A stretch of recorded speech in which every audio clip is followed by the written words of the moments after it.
Salam hörmətli müdavimlər, bugünkü videomuzda sizlərə Uşaq Birliyi Təşkilatı rəhbərinə aid olan imtahan testləri ilə tanış olacağıq. Qeyd edim ki, bu testlər öncəki imtahanlarda düşən testlərdir. Testlərə başlamamışdan öncə videonu bəyənib kanala abunə olsanız, eyni zamanda fikir və təkliflərinizi yazsanız videonun şərh bölməsində şad olaram.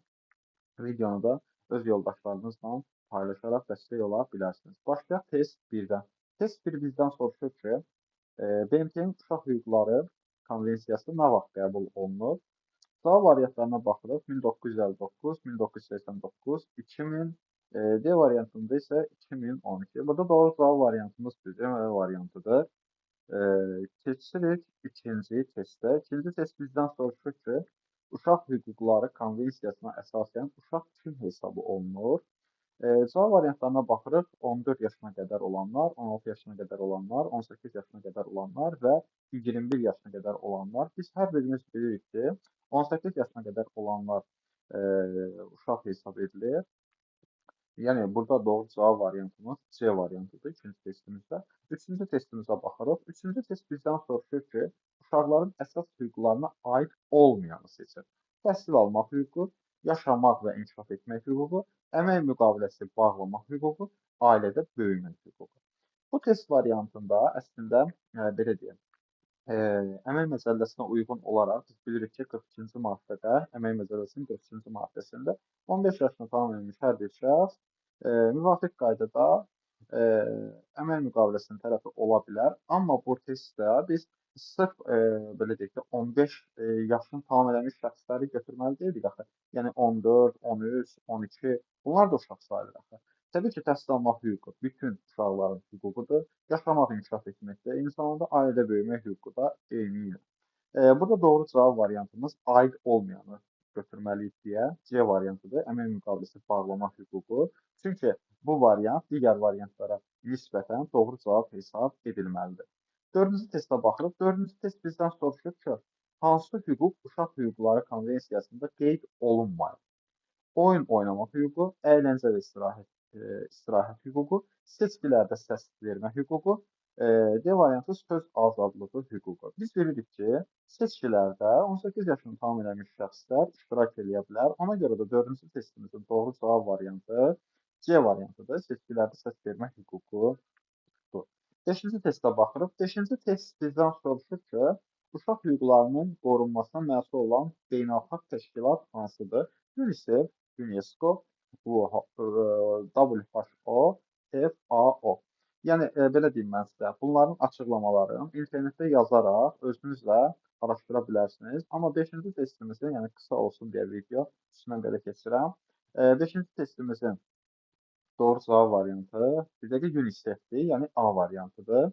6-cı testə baxırıq. 6-cı test bizdən soruşur ki, Azərbaycanda uşaqların hüquqlarını qoruyan əsas qanun hansıdır? A variantı Azərbaycan Respublikasının Konstitusiyası, B variantı Uşaq Hüquqları haqqında Azərbaycan Respublikasının qanunu, C variantı İnsan Hüquqları haqqında konvensiya, D variantı Ailə Məcəlləsi. Burada əsas qanun soruşduğu üçün testin sual hissəsində, yəni bizdən soruşulan əsas qanun hansıdır? Təbii ki, Uşaq Hüquqları haqqında Azərbaycan Respublikasının qanunudur. Yəni doğru cavab variantımız B variantıdır. 7-ci testə baxırıq. 7-ci test bizdən soruşur ki, Azərbaycanda uşaqların təhsil almaq hüququ hansı yaş həddinə qədər məcburidir? Burada diqqət eləməli olduğumuz məsələ nədən ibarətdir? Biz bilirik ki, Azərbaycanda icbari təhsil məcburidir. Belə deyək də, ümumi orta təhsil səviyyəsinə qədər belə deyim, şagird belə deyim, təhsil almalıdır. Azərbaycanda icbari təhsil məcburidir. Bu da yaş qrupu olaraq, yaş aralığı olaraq gəlir düşür 16 yaşa. Yəni cavab variantlarında 14 yaş var, 18 yaş var, 21 yaş var, 16 yaş var. Burada doğru cavab variantımız bizim B variantıdır. 16 yaş. 8-ci testə baxırıq. 8-ci test bizdən soruşur ki, uşaqların vəzifələrinə aid olanı seçin. Diqqət edin, sualı axıra qədər oxumalıyıq. Bizdən soruşulan nədir? Vəzifələrinə aid olanı, yəni aid olmayanı demir. Aid olanı seçin deyir bizdən.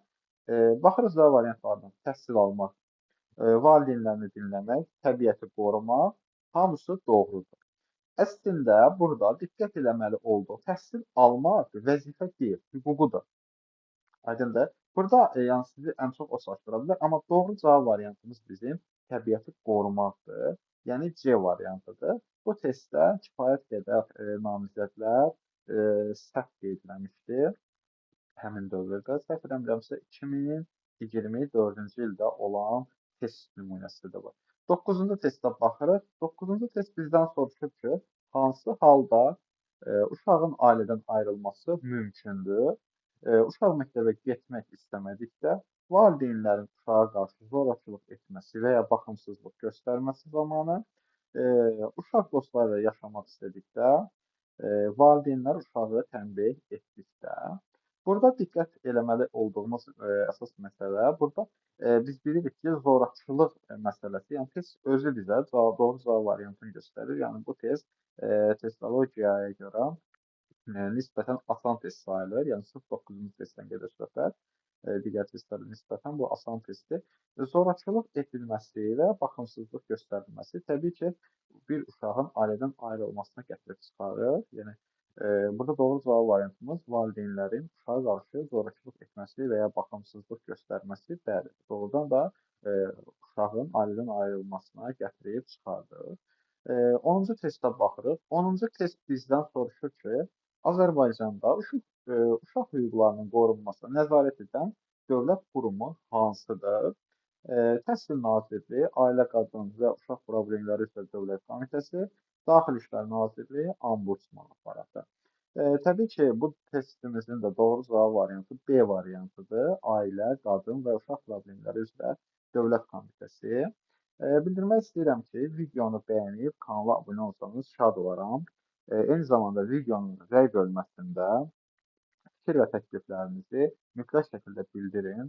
Yaxın zamanlarda demək olar ki, bütün regionallarda UBTR imtahanı təşkil ediləcək.